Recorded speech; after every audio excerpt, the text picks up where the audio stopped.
¿Se escucha y se ve? Sí.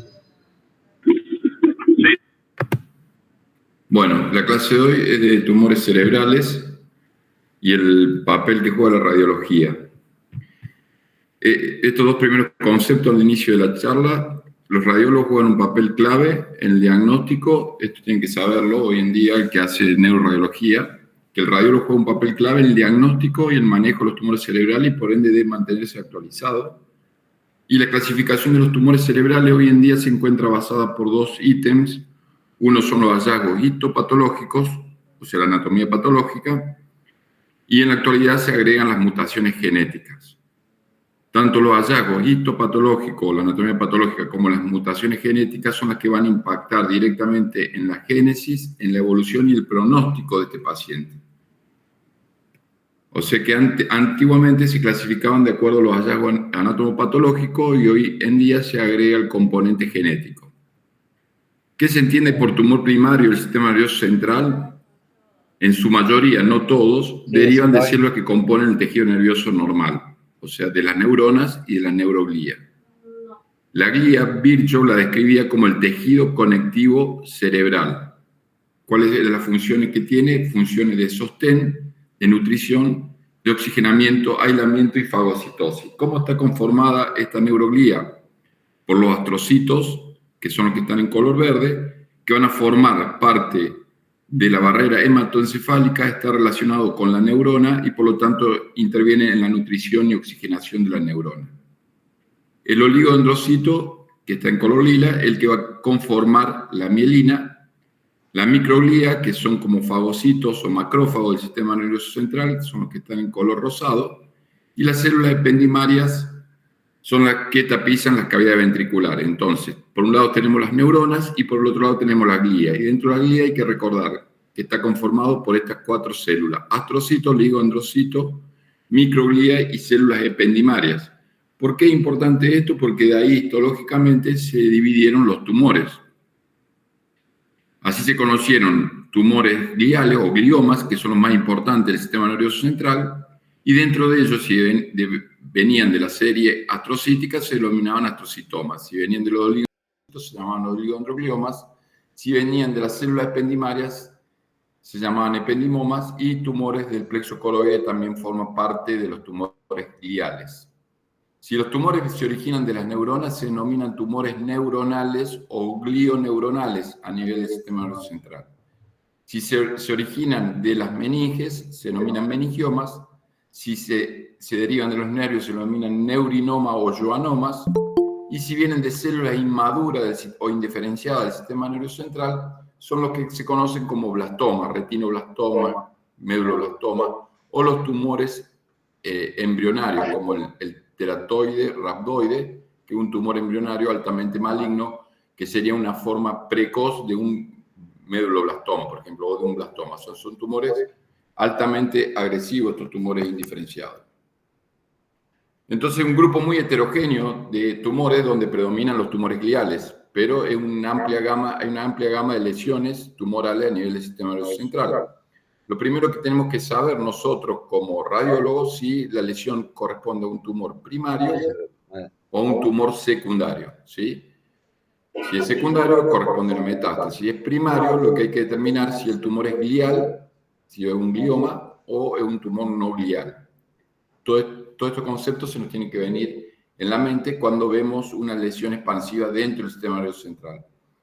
Y algunos reparos que hay que tener en cuenta. Si es niño, vamos a categorizar probablemente el tumor de una manera. Si es adulto, lo vamos a categorizar de otra manera. O sea que hay diferencia etaria. Si es infratentorial o supratentorial, también puede haber diferencias en la tipología del tumor. Si el tumor es intraaxial, o sea, está dentro del cerebro, o es extraaxial, está fuera del cerebro, también hay distintos tipos de tumores. Y podemos clasificarlos en grados, ¿sí? De acuerdo a los hallazgos radiológicos, podemos decir que una lesión de aspecto benigno, una lesión de bajo grado, que sería un grado 2 de la Organización Mundial de la Salud, y un alto grado, que sería un grado 3 o un grado 4, que son las lesiones más agresivas o anaplásicas. La OMS clasificó los tumores de acuerdo a su agresividad en 4 grados. Grado 1 se incluye, grado 1, todo aquel que está en una clasificación grado 1 de la OMS son lesiones de bajo potencial proliferativo y posibilidad de curación al cabo de una resección quirúrgica. El mejor ejemplo es el astrocitoma pilocítico. O sea que si se lo opera y se lo saca todo, este tumor se considera curado. El grado 2 ya no son lesiones circunscriptas, sino que son lesiones infiltrantes. O sea que de lo que nosotros vemos, esa masa tumoral probablemente haya una extensión más allá de lo que vemos. Por eso se llaman lesiones infiltrantes y difusas. No tienen a veces un límite preciso, pero son grado 2 porque tienen baja actividad mitótica, pero pueden recidivar posterior al tratamiento, ¿sí? Y además, estos grados 2 debemos saber que pueden avanzar a los grados más altos de malignidad. El grado 3, que se conocía anteriormente en las clasificaciones antiguas como anaplasia, hoy en día no se reconoce más el término anaplasia, pero es un término importante porque indica atipía, agresividad, aumento de la actividad mitótica. Entonces son tumores que son de difícil curación, van a tender siempre a recidivar por más que se lo opere y se le haga el tratamiento de quimioterapia y radioterapia, y a la vez no son tan agresivos, por lo tanto dan un cierto mayor tiempo de sobrevida. En cambio, el grado 4, que es la máxima anaplasia, que se caracteriza por necrosis, por hemorragia, por neoangiogénesis, estos tumores generalmente tienen una evolución desfavorable y el ejemplo más típico es el glioblastoma. En el 2007 se hizo la primera clasificación histopatológica de los tumores, que hasta el día de hoy se conserva, solamente que se lo fueron, de acuerdo a las mutaciones genéticas, se lo fueron reestructurando. Pero se lo traigo porque es importante que lo recuerden estos nombres, porque son los que se van a repetir siempre en la anatomía patológica o en los informes de anatomía patológica. Por un lado tenemos los tumores gliales, que en el 2007 se clasificaron en astrocitoma, oligodendroglioma, formas mixtas. Estas formas mixtas se llamaban oligoastrocitoma. Hoy en día no se usa más esta clasificación de formas mixtas, pero sí se reconoce los astrocitomas, los oligodendrogliomas, el glioblastoma, los tumores ependimarios y los tumores del plexo coroideo, que pueden ser papiloma o carcinoma. Dentro de los tumores neuronales o glioneuronales, por eso se llaman mixtos, hay que recordar el ganglioglioma, el gangliocitoma, el tumor disembrioplásico neuroepitelial, el neurocitoma central. Son algunos de estos tumores. Hay muchos más, pero es para que ustedes lo recuerden. Dentro de los tumores meningio, el meningioma, en la región pineal podemos tener tumores germinales, como los digerminomas, o tumores pineales, como el piñocistoma o piñoblastoma. Dentro de los tumores embrionarios, recuerden, el neuro, el retino, el meduloblastoma, el tumor el teratoide rhabdoide atípico, son tumores embrionarios. Son altamente agresivos estos tumores. De los nervios, el neurinoma o joanoma y el neurofibroma. Dentro de las neoplasias hematopoyéticas que afectan el sistema nervioso central, los linfomas, las leucemias. Los tumores hipofisarios, que son los adenomas. Quistes y lesiones neoplasiformes que pueden haber en el sistema nervioso central, los dermoides, epidermoides, los amartomas, los lipomas.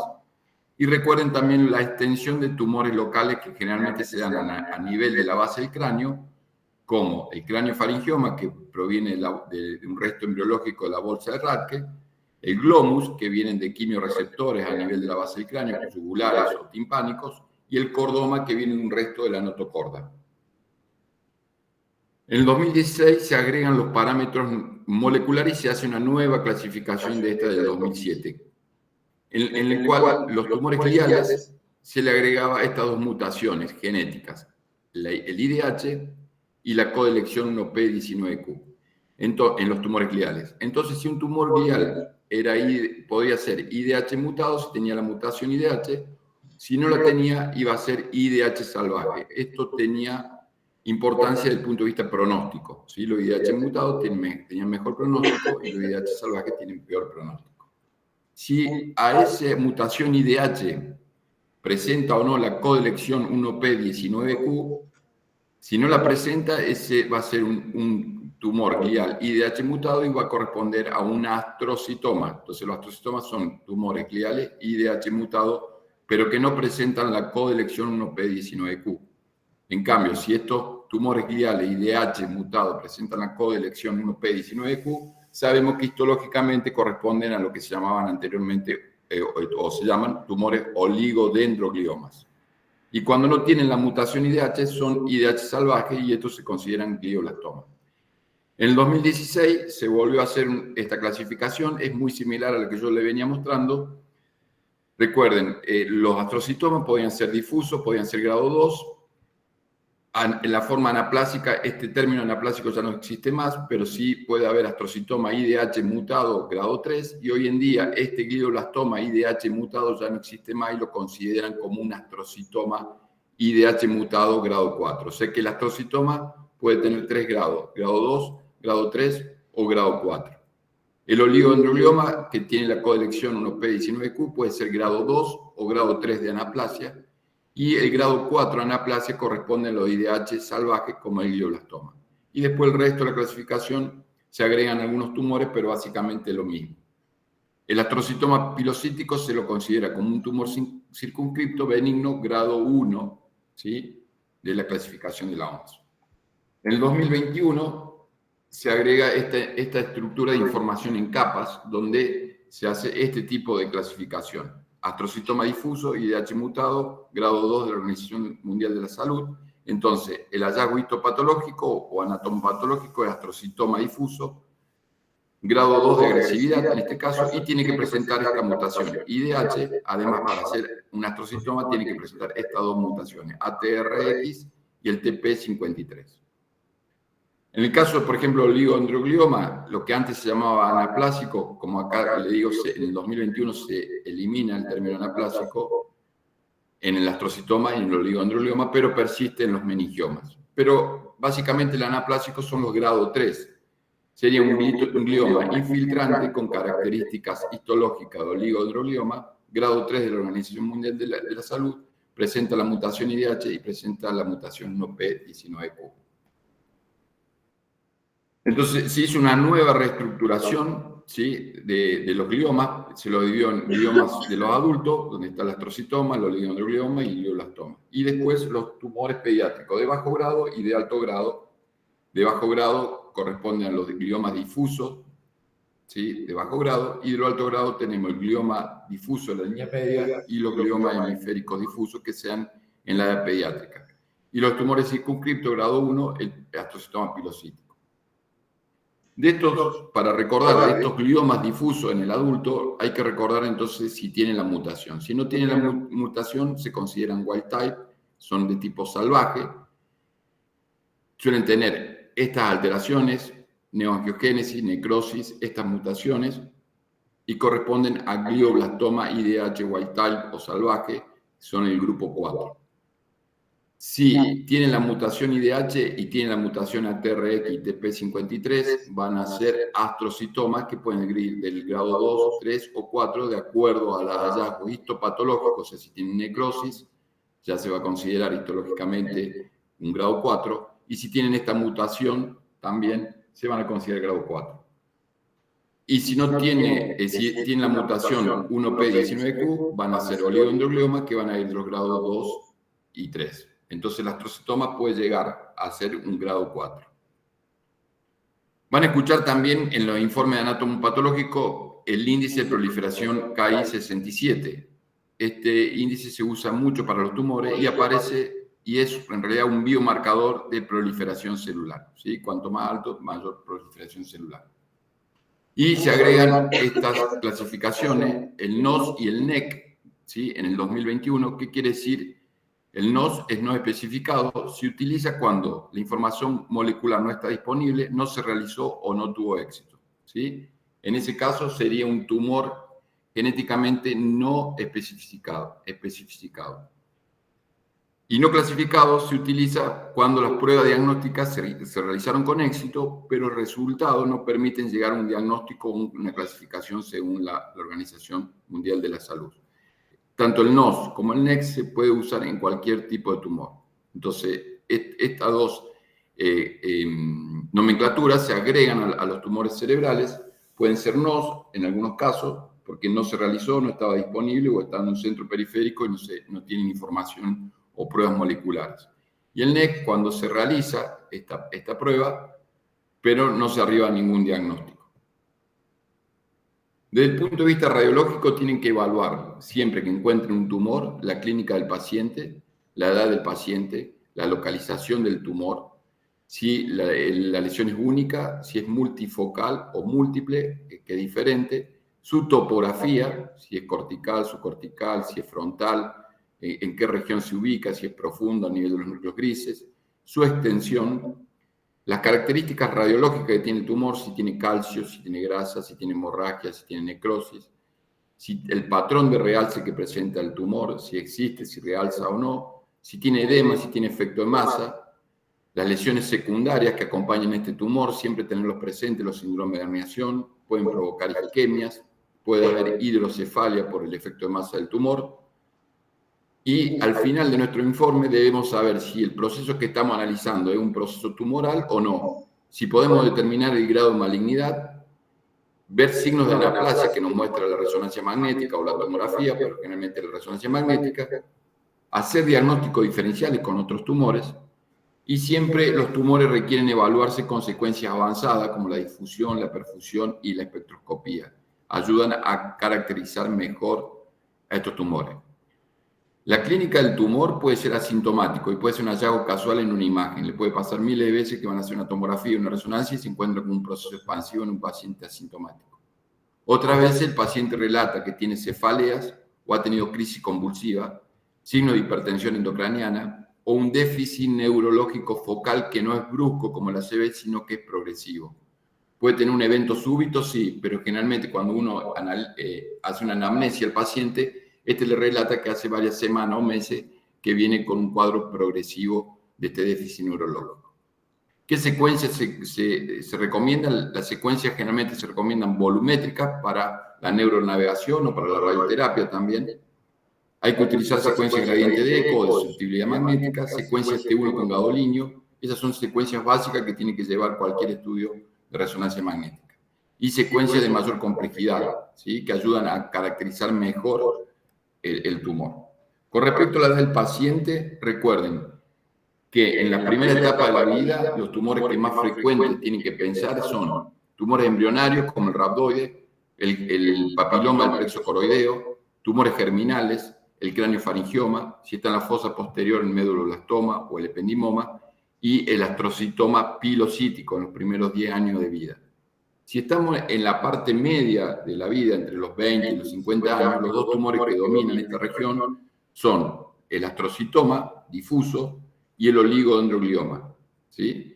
Y si estamos en la última etapa de la vida, después de los 55 o 60 años, los tumores que predominan en el sistema nervioso central son los linfomas, los glioblastomas, los meningiomas y la metástasis. O sea que hay diferencia etaria. Entonces, para que ustedes recuerden, si estamos analizando un niño y la lesión es infratentorial, o sea, en la fosa posterior, piensen en estos 4 tumores: astrocitoma pilocítico, que es el más frecuente, glioma del tronco, meduloblastoma y ependimoma. Si es supratentorial la lesión y es un recién nacido y está en relación a las cavidades ventriculares, pensar en un tumor de los plexos coroideos o un tumor embrionario como el teratoide rhabdoide atípico, en los recién nacidos. Si estamos en la infancia y el tumor está en la línea media, debemos pensar en glioma de la vía óptica, craniofaringioma, tumores pineales o tumores germinales. Si está en la órbita, el retinoblastoma en un niño. En los hemisferios cerebrales, astrocitoma pilocítico, gliomas de bajo grado y ependimoma son los tumores más frecuentes en los niños en los hemisferios cerebrales. Si es un adulto y la lesión está en la fosa posterior y es intraaxial, o sea, intraparenquimatosa, recordar estos dos diagnósticos: metástasis y algunas veces sabemos ver hemangioblastomas. Son los dos tumores más frecuentes que van a encontrar en un adulto en la fosa posterior. Si es extraaxial, meningioma y neurinoma son los que dominan, o sea, por fuera del cerebro, los neurinomas y los meningiomas. Si es supratentorial, intraaxial, lo primero que deben pensar en gliomas, ya sea astrocitoma o oligodendrogliomas. Si el paciente tiene más de 50 años y esa lesión presenta paredes gruesas con un realce en anillo, debemos pensar sí o sí en glioblastoma o metástasis cerebral. Si es extraaxial, supratentorial en un adulto, meningioma, y si está en la base del cráneo, un macroadenoma. Con respecto al astrocitoma difuso, fíjense lo que va a aportar la resonancia. Generalmente pueden ser grado 2, 3 y 4. Vamos a referirnos a los grados 2 y 3, que son menos agresivos. Son IDH mutados sin la codelección 1P19Q. Tienen predominio subcortical, ¿sí? Predominio subcortical. Si bien infiltran, como muestra acá la diapositiva, infiltran la corteza cerebral, generalmente tienen un predominio subcortical.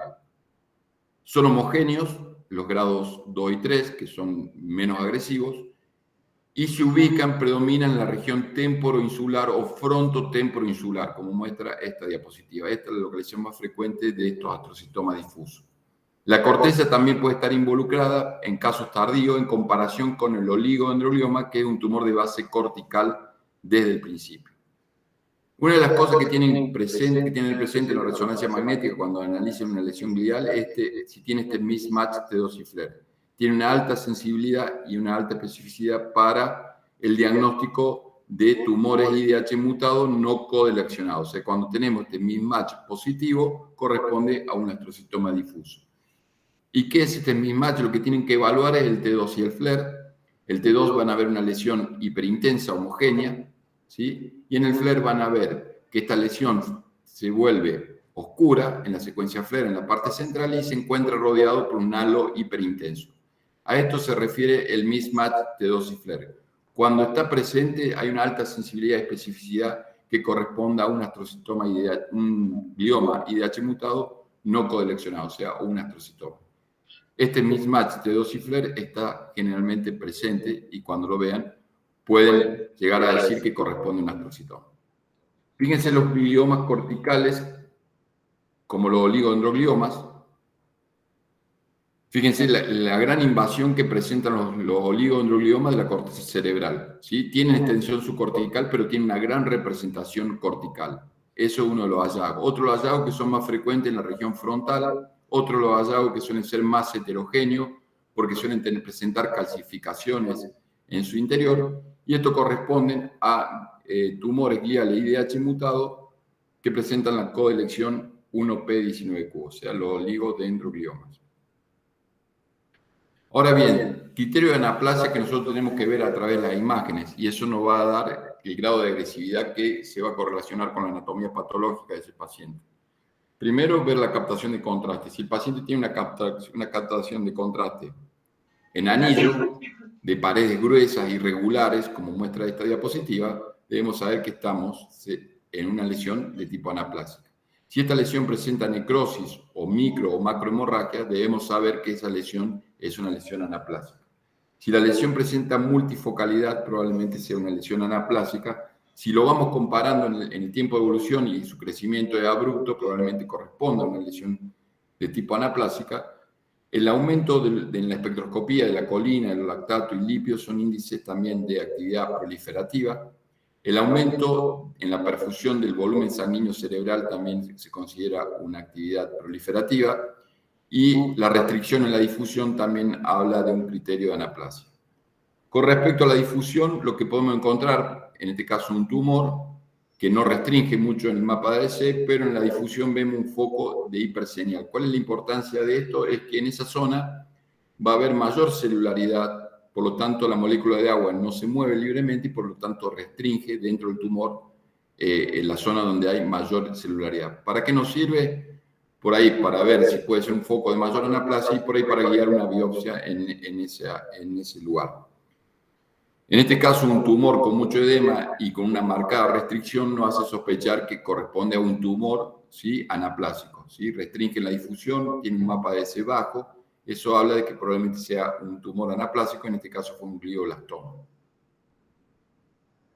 Con respecto al glioblastoma, ¿sí?, vimos los astrocitomas, los gliomas, los oligodendrogliomas y ahora vemos los glioblastomas. Son tumores que frecuentemente cruzan la línea media, tienen esta característica radiológica, ¿sí?, de refuerzo intenso, con paredes gruesas, irregulares, mal definido, con edema vasogénico, con hemorragias, con necrosis. O sea que cuando vean esto no le van a errar el diagnóstico de un glioblastoma.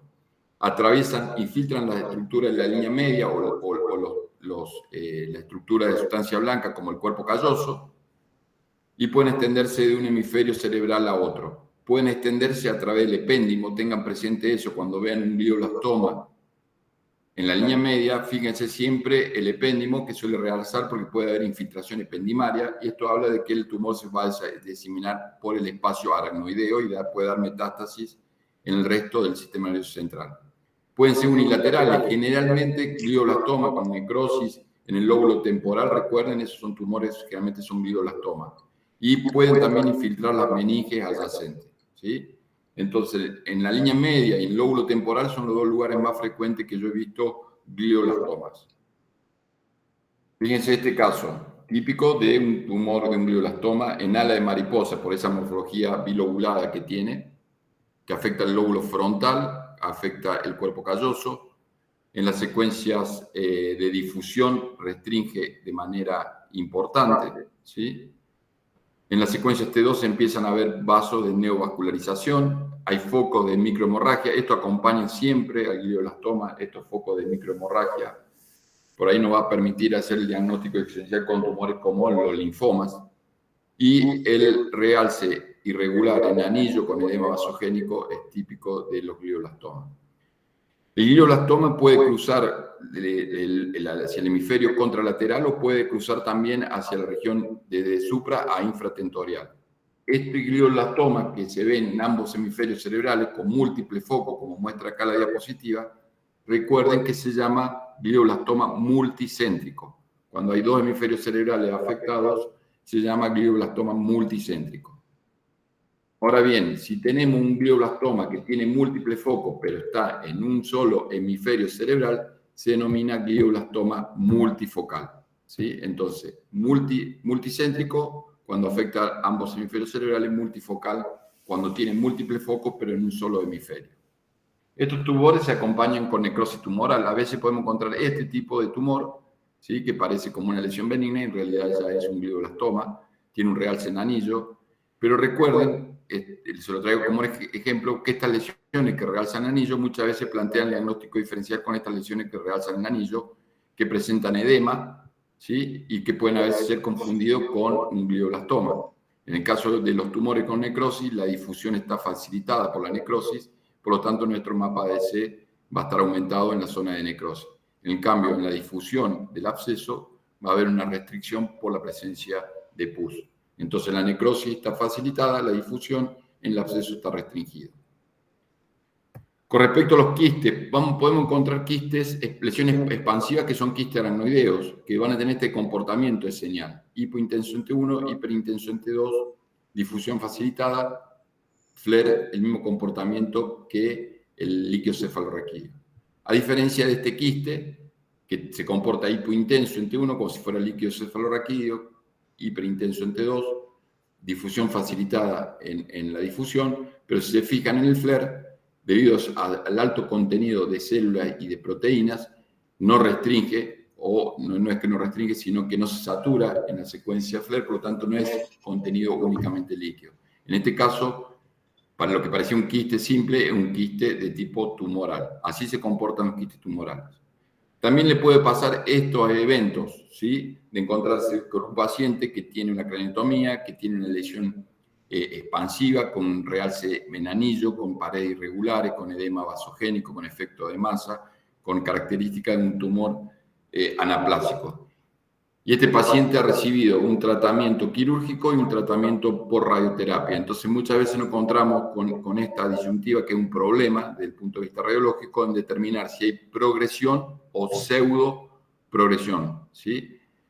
Y para estos casos muchas veces debemos recurrir a las secuencias avanzadas, deben utilizar la perfusión, la espectroscopía, la difusión, para poder arribar por lo menos a un diagnóstico lo más próximo posible, pero muy probablemente también nos equivoquemos en nuestro diagnóstico. Otros tumores que se ven en la gente adulto y que plantea diagnóstico diferencial con el glioblastoma son los linfomas. Linfoma del sistema nervioso central que se ve en gente grande. Generalmente recuerden que estos linfomas son hiperdensos de manera espontánea en tomografía. Son ávidos al contraste, refuerzan en forma intensa con lesión de contraste. Pueden ser multicéntricos, como ven acá, en el temporal, en el tronco, en la región pineal, en los núcleos grises, en el cuerpo calloso. Tienen este realce intenso, homogéneo, En la resonancia magnética, recuerden que son hipointensos en la secuencia T2, hipointenso en la secuencia T2, a diferencia del glioblastoma, que es hiperintenso. Realzan generalmente bastante intenso y en forma homogénea post-inyección de contraste, y suelen restringir, los linfomas suelen restringir en la secuencia de difusión. Si bien estos linfomas pueden tener área de necrosis y plantea el diagnóstico muy difícil con el glioblastoma, estos generalmente, cuando son linfomas heterogéneos, se da en pacientes con SIDA y en pacientes jóvenes. Pueden ser multicéntricos, pero tiene esta característica, restringen en difusión, se suelen ver, si hacemos una secuencia T2 lo van a ver hipointenso al tumor y realzan de esta manera, diferente al glioblastoma, y esto nos permite muchas veces hacer el diagnóstico sospechar de que un linfoma primario del sistema nervioso central. Otro de los tumores frecuentes en el adulto en el sistema nervioso central es el meningioma. Cuando son de gran tamaño es difícil, a veces por tomografía, diferenciarlo de un tumor glial. Nos podemos equivocar porque son lesiones que pueden presentar calcificaciones, son lesiones que pueden presentar quistes, pueden presentar necrosis, realzan en forma intensa y la tomografía no es el método ideal para caracterizarlo. Sí, la resonancia magnética, lo primero que tienen que fijarse es que la lesión es extraxial porque la corteza cerebral está desplazada. ¿Sí? Eso va a ser un indicio de que el tumor es extraxial. En las secuencias T2, además de encontrar la corteza desplazada, van a encontrar una hendidura del espacio aracnoideo o del líquido cefalorraquídeo que lo separa del parénquima cerebral. Esta hendidura habla de que el tumor es extraxial. Si le inyectamos contraste, generalmente estos tumores, como son de implantación dural, van a tener un refuerzo de la dura madre que se denomina cola dural. Todos esos son signos que nos hacen sospechar de que el tumor es un meningioma.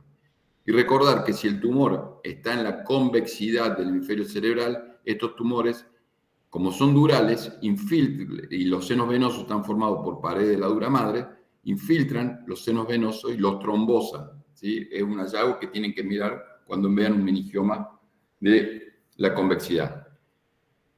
Fíjense un ejemplo de un meningioma, fíjense el engrosamiento que tiene la dura madre en la zona de implantación y la reacción ósea, ¿sí?, que le provoca al hueso adyacente. Entonces, estas características nos hacen considerar que corresponde a un meningioma. Generalmente, ya sea en la convexidad o en la base del cráneo, suelen presentar hiperostosis. Meningioma en la base del cráneo, pueden plantear estos diagnósticos diferencial como un macroadenoma. Hay que prestar mucha atención, esto es un meningioma del yugo efenoidal. Si uno mira la glándula hipofisaria, se ve la neurohipófisis, se ve la adenohipófisis, entonces lo que hay que sospechar es que es un tumor extraxial que está invadiendo la silla turca y no confundirlo con un macroadenoma. Y cuando lo tenemos en la convexidad, recordar, mirar siempre los senos venosos porque los suelen invadir y trombosar en estos pacientes. En la fosa posterior, en el adulto, recordar metástasis y hemangioblastoma. Metástasis y hemangioblastoma si el tumor es intraxial. Si es extraxial, meningioma y neurinomas. Tumores intraventriculares en los adultos, subependimomas, el neurocitoma central, meningioma intraventricular y el quiste coloide del tercer ventrículo. Entonces, estos son los 4 tumores que predominan a nivel de las cavidades ventriculares. Subependimoma, el neurocitoma central, meningioma intraventricular, quiste coloide. ¿Hay otros tumores? Sí, pero estos son los más frecuentes. Dejamos los tumores gliales y vamos a hablar de los tumores neuronales, ¿sí? Uno de ellos es el tumor disembrioplásico neuroepitelial, ¿sí? Son tumores grado 1. Estos tumores neuronales, la mayoría son todos grado 1, o sea que son tumores benignos, con la resección se curan. Esta es la característica típica que tienen estos tumores disembrioplásicos. Tienen este aspecto burbujeante, son bien corticales y subcorticales. Se dan en gente joven, adultos jóvenes, en adolescentes y suelen presentar epilepsia.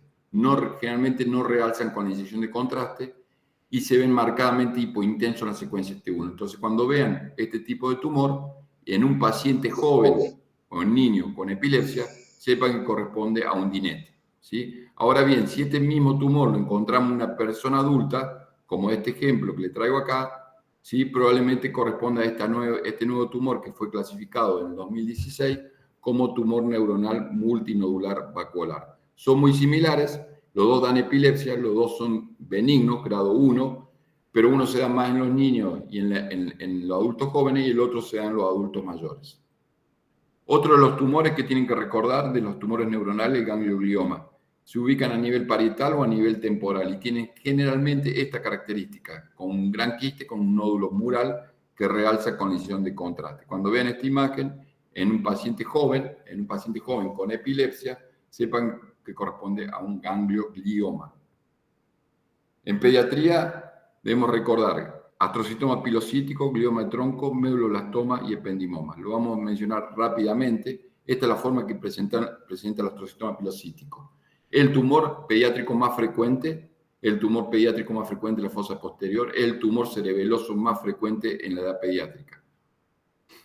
Además de encontrarlo en la fosa posterior, lo podemos encontrar en la vía óptica, ¿sí? Y generalmente se puede asociar a neurofibromatosis tipo 1. Son lesiones benignas, grado 1, si se extirpa completamente se curan. Generalmente se ubican en el cerebelo o en proximidad del cuarto y del tercer ventrículo, o sea que puede haber astrocitomas pilocíticos supratentoriales. Y esta es la característica, una lesión quística con un nódulo mural, como si fuera un ganglioglioma en un niño en la fosa posterior. Pero a veces tienen un realce más heterogéneo y plantean el diagnóstico diferencial con un medulloblastoma, que este es un grado 1 y el medulloblastoma es un grado 4. Otras veces pueden tener este realce parchado, tenerlo presente y corresponden a astrocitoma pilocítico. Dentro del tronco cerebral podemos tener lesiones focales, como vimos recién, que corresponden a astrocitoma pilocítico y que no van a tener duda en el diagnóstico. Pero nos podemos encontrar con este glioma protuberancial o glioma de tronco, que tiene esta característica, que son gliomas en los niños, difusos, infiltrantes y tienen mal pronóstico. Generalmente tienen esta mutación de una histona H3K27 y son grado 4 de la clasificación de la OMS, o sea que son tumores con un mal pronóstico. Cuando vean esta protuberancia ensanchada que engloba a la arteria basilar, es un signo típico, ¿sí? Oblitera los espacios aranoideos, comprime el cuarto ventrículo, puede realzar con lesión de contraste, sepan que es un glioma del tronco cerebral. Con respecto a los medulloblastomas, hay 4 tipos. Antes se lo clasificaba histológicamente en clásico, demoplásico, con nodularidad extensa y con células grandes anaplásicas. Generalmente son células embrionarias pequeñas y azules. El medulloblastoma se origina generalmente en el cerebelo y son grado 4 de la Organización Mundial de la Salud. Hoy en día, los cambios moleculares lo han clasificado en WNT, Sonic Hedgehog, que el SHH, el grupo 3 y el grupo 4. Dicen que hay más grupos submoleculares, pero bueno, los más frecuentes y los que se conocen son estos 4. Y fíjense que se dan en lactantes, niños y en adultos jóvenes el grupo etario que abarca. Lo que sí, cuando escuchen que un medulloblastoma, el grupo 3, sepan que son los que tienen mayor pronóstico. Esta es la característica del medulloblastoma. Generalmente es un tumor que se origina en la línea media, en la región del vermis cerebeloso y que infiltra la región del cuarto ventrículo. Son lesiones sólidas, pueden tener áreas quísticas, necróticas, restringen marcadamente en la secuencia de difusión, obliteran y ocupan todo el cuarto ventrículo. ¿Sí? Si le hacemos una espectroscopía, pueden encontrar este pico entre el mioinositol, que es este, y la colina, que es este, un pico que corresponde a la taurina, que resuena en 3.4 partes por millón. Está descrito. Esta es la característica de una lesión sólida que restringe en difusión, que realza en condición de contraste, que se origina en el vermis cerebeloso, oblitera el cuarto ventrículo. En un niño debemos pensar que puede corresponder a un grupo 3 de la nueva clasificación de los medulloblastomas. Cuando encontramos una lesión en un adulto joven en el cerebelo, probablemente sea un medulloblastoma SHH que predomina a nivel de los hemisferios cerebrales. Y cuando encontramos una lesión en el vermis cerebeloso que infiltra el cuarto ventrículo, que de aspecto sólida, pero que no realza con lesión de contraste, o tiene un realce tenue, a diferencia del grupo 3, probablemente corresponda a un grupo 4 de medulloblastoma. Por último, los ependimomas. Fíjense, en los adultos el 60% de los ependimomas se encuentran en la médula espinal. O sea que el lugar más frecuente en el adulto es la médula espinal. Hay 3 grados, grado 1, grado 2 y grado 3. Y en los niños, el 90% de los ependimomas se encuentran en el cerebro. Y en su mayoría de los ependimomas en la fosa posterior. Esta es la característica típica de los ependimomas, suelen presentar calcificaciones, se ubican en el cuarto ventrículo y suelen extenderse a través de los agujeros de Luschka y de Magendie hacia la cisterna magna o hacia los ángulos pontocerebelosos. Cuarto ventrículo con extensión hacia el espacio arenoideo. También existe en los niños ependimomas supratentoriales. A diferencia del medulloblastoma, va a tener una difusión facilitada y el medulloblastoma una difusión restringida. Bueno, hasta acá llegó la clase. Si quiere alguien participar, este es un caso número 1 que le traigo. ¿Están algunos de los residentes más grandes o que quieran hablar sobre esta lesión?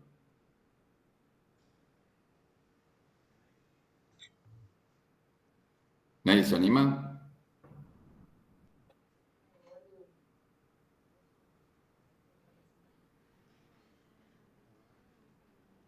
Beto, ¿se escucha? ¿Quién habla?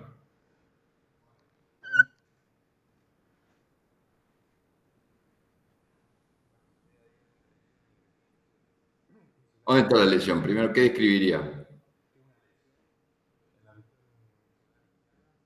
Bien.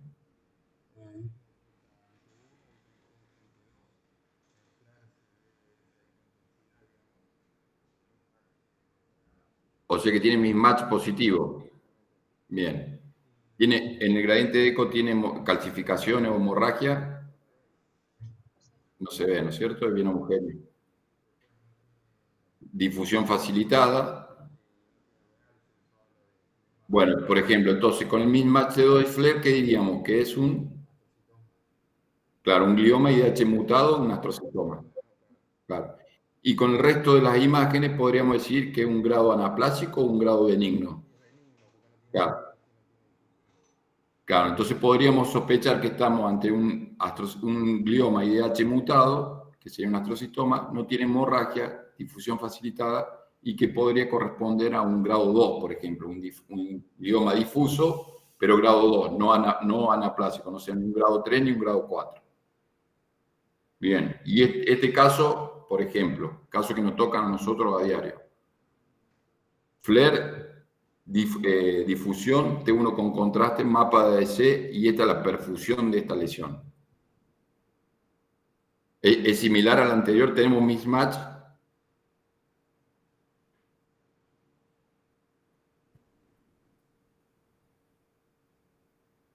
Yo por lo menos no veo que haya entre el Flair y la difusión mismatch, ¿no es cierto?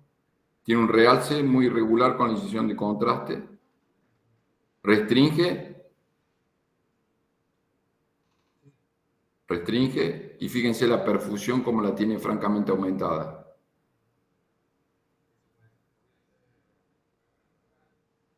O un tumor neuronal, o si no, un tumor. ¿Cuáles son los más frecuentes? Los tumores gliales, y dentro de los tumores gliales, un tumor de bajo grado o de alto grado. De alto grado. Entonces, cuando vean estas lesiones que restringen la difusión, que tienen una perfusión aumentada, y si tenemos esta espectroscopía, ¿qué piensa? Mira, sobre esta lesión. Bien. ¿La colina está aumentada o no? En el citraspartato sé que tiene una relación invertida y bastante elevada la colina, ¿no? Entonces, la colina, que es un indicador de proliferación celular, entonces hablaría de que, de hecho, este tumor fue un tumor anaplásico o un glioblastoma. ¿Y quién se le anima? Paciente de 66 años con antecedentes de trasplante Beto. Empieza con convulsiones de reciente evolución y nos viene al sanatorio con un diagnóstico previo de una lesión tumoral de alto grado en el lóbulo temporal. ¿Qué le pedirían? ¿Qué le falta a esto? La difusión.